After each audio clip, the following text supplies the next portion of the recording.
দুই match test সিরিজের প্রথমটিতে কাল ওয়েস্ট ইন্ডিজের মুখোমুখি হবে বাংলাদেশ। অ্যান্টিগার স্যার ভিভিয়ান রিচার্ড স্টেডিয়ামে ম্যাচটি শুরু হবে রাত ৮টায়। এই মাঠে যে কোনো ফরম্যাটে টাইগারদের ইতিহাসটা সুখকর না থাকলেও বছরের শেষটা রাঙিয়ে তোলার দিকে নজর থাকবে মিরাজ মমিনুলদের। আর স্বাগতিকদের লক্ষ্য জয়ের ধারায় ফেরা। বিস্তারিত রাফি আমিনের রিপোর্টে।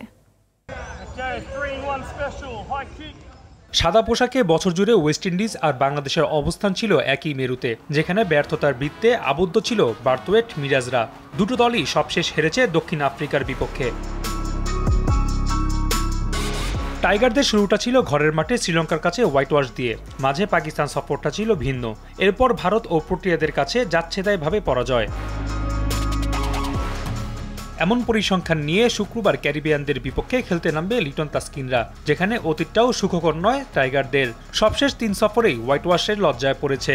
এরপরও অতীত ইতিহাস ভুলে বছরটা জয় দিয়েই শেষ করায় নজর থাকবে টাইগারদের।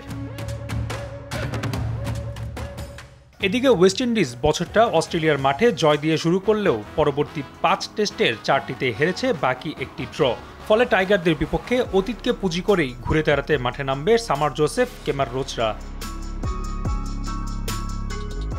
রাফি আমিন, RTV।